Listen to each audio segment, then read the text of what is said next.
कश्मीर के अंदर पहलगांव एक सुंदर वादी है, जहाँ पर भारत के विभिन्न कोनों से, कोई कर्नाटक से, कोई हरियाणा से, कोई पंजाब से, कोई दिल्ली से घूमने के लिए, अपना देश है तो अपने देश में घूमने का सबको अधिकार है। लेकिन उन भारतीय पर्यटकों पर आतंकवादियों ने हमला किया। सैनिकों के वेश में आए, धर्म पूछ करके, अगर तुम मुसलमान हो तो कलमा सुनाओ। फिर उनकी पेंट उतार करके देखा गया इनकी सुन्नत हुई कि नहीं हुई, खतना हुआ कि नहीं हुआ। और जो कलमा नहीं पढ़ पाया, जो उनको लगा कि ये मुसलमान नहीं है, उनके सिर में गोलियां मार मार करके 30 से ज़्यादा लोगों को मौत के घाट उतार दिया। ये कितनी शर्म की बात है, कितनी दुख की बात है कि धर्म पूछ करके गोलियां मारी गईं, पेंट उतार करके गोलियां मारी गईं। शायद इतने गंदे ढंग से आज तक कभी भी कोई ऐसी दुर्घटना नहीं हुई जितनी गंदी नीयत से, गंदे इरादे से उन्होंने इस बार हिंदुओं को चुन चुन के मारा है। मैं आप सबसे एक प्रार्थना भी करूं और प्रश्न भी करूं, इस विषय पर क्या होना चाहिए? कोई मोमबत्ती जला रहा है, कोई निंदा कर रहा है, हम इस घटना की निंदा करते हैं। किसी ने कोई बयान दे दिया, किसी ने कोई बयान दे दिया। लेकिन अगर मैं अपने सनातन इतिहास को देखूं तो दुष्टों से बदला लेना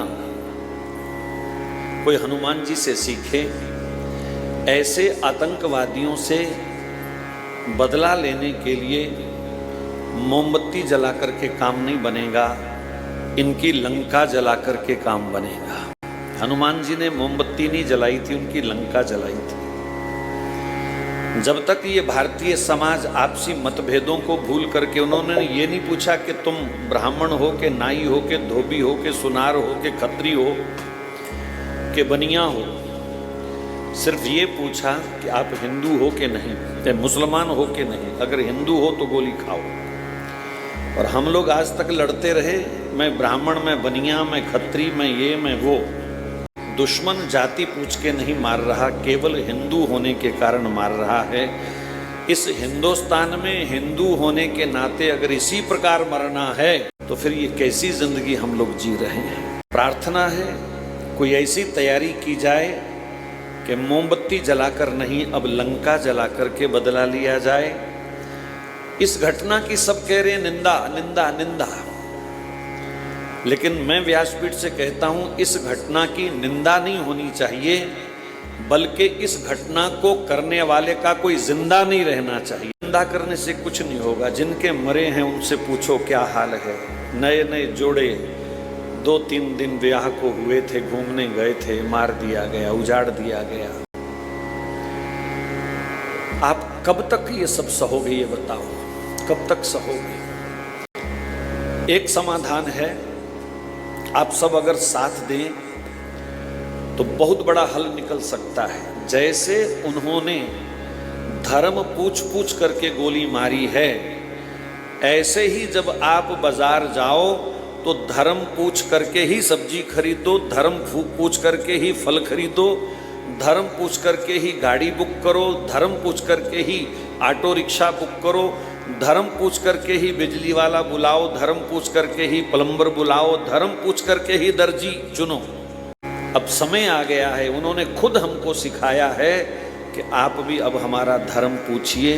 और जो आज तक ये कहते रहे कि आतंकवाद का कोई धर्म नहीं होता, तो ये कौन से धर्म के लोग हैं जो आतंक मचा रहे हैं? ये कौन सा धर्म है? आप सबको इसके लिए तैयारी करनी पड़ेगी। पैसे के लोभ लालच में हिंदुओं ने अपने घरों में सैकड़ों दुश्मन पाल लिए हैं, सिर्फ इसलिए कि वो दुकान का किराया ज़्यादा देते हैं, वो मकान का किराया ज़्यादा देते हैं। और पैसे के लोभी हिंदू धड़ाधड़ उनको अपने आसपास बसा रहे हैं, किराए के लालच में, पैसे के लालच में। आप लोग संभल जाओ। पंजाब के हालत बहुत बुरी तरह से बिगड़ने वाले हैं। और यहाँ अगर कोई गड़बड़ हुई तो फिर एक तरफ से नहीं, दो तरफ से आपके ऊपर हमला होने वाला है। क्योंकि पंजाब के बहुत सारे लोग भूल चुके हैं गुरु तेग बहादुर जी का सिर कलम किन्होंने किया था, साहिबजादों पर अत्याचार किसने किया था। आज उन्हीं के अनुयायी इन पाकिस्तानी पोषित आतंकवादियों को गले लगा रहे हैं, उनको अपना भाई कह रहे हैं। आप सोच लीजिए कि कल को अगर ये गठबंधन इस प्रकार का अगर पंजाब में होता है तो हिंदू की क्या स्थिति हो सकती है। आप लोगों को तो मक्खी नहीं मारने की आदत, मच्छर नहीं मारने की आदत, और वो लोग तो महाराज बचपन से ही गर्दनें काटने के शौकीन हैं। इसलिए एकजुट हो जाओ, एक संगठित हो जाओ, जातिवाद भूल जाओ। राजनीतिक स्वार्थों के कारण, वोटों के लालच के कारण हिंदुओं की बलि मत देने दो।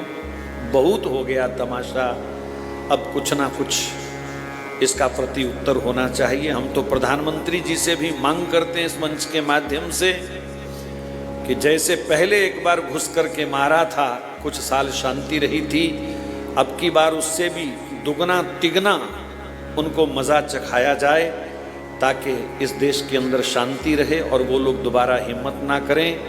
हमला हमास की तरह किया गया है, बदला इजराइल जैसा होना चाहिए। इजराइल ने लगभग 50,000 लोग मार करके उनके आतंकवादी अड्डे ख़त्म करके गाज़ा पट्टी को मलिया मेट करके बदला लिया है। आज भारत को भी ऐसा ही बदला लेना चाहिए जैसा वो 90 लाख आबादी वाला देश अगर इतनी बड़ी कार्रवाई कर सकता है तो ये तो 150 करोड़ आबादी का देश है, इसकी कार्रवाई तो उससे भी 10 गुना ज़्यादा होनी चाहिए। मैं आप सबसे प्रार्थना करूंगा 1 मिनट का मौन उन सब शहीद हुए जो हमारे हिंदू भाई हैं, अपने अपने स्थान पर खड़े होकर के, और जो टीवी मोबाइल के माध्यम से कथा श्रवण कर रहे हैं वो भी अपने अपने स्थान पर खड़े होकर के जरूर उनको अपनी श्रद्धांजलि दें। 1 मिनट का मौन रख करके सब भगवान से भी प्रार्थना करें कि भारत पर ये छाया हुआ आतंकवाद फिर समाप्त हो। बजरंगबली जाकर के उनकी लंका फूंक करके आए, उनके कराची लाहौर में भी ऐसी आग लगे, तब पता चले कि किसी के घर में आग लगाना कैसा होता है।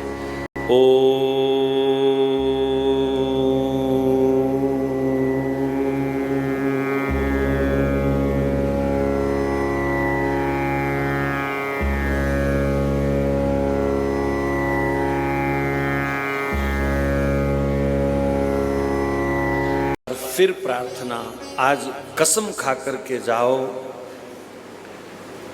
केवल अपने समाज के लोगों के साथ ही हम लेन देन व्यापार करेंगे। गैर हिंदू से सब्जी खरीदना बंद कर दो, गैर हिंदू से समोसे खरीदना बंद कर दो। जब तक इनकी रोजी रोटी के साथ हम इस प्रकार का व्यवहार नहीं करेंगे, ये हमारी खा के हमारे ही सिर पर बैठेंगे।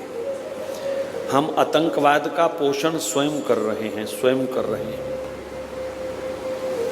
और सबसे बढ़िया समाधान यही है, इनका आर्थिक बहिष्कार करो, इनके साथ व्यापारिक लेन देन बंद करो। बस इसी से सबसे बड़ी चोट पहुंचाई जा सकती है।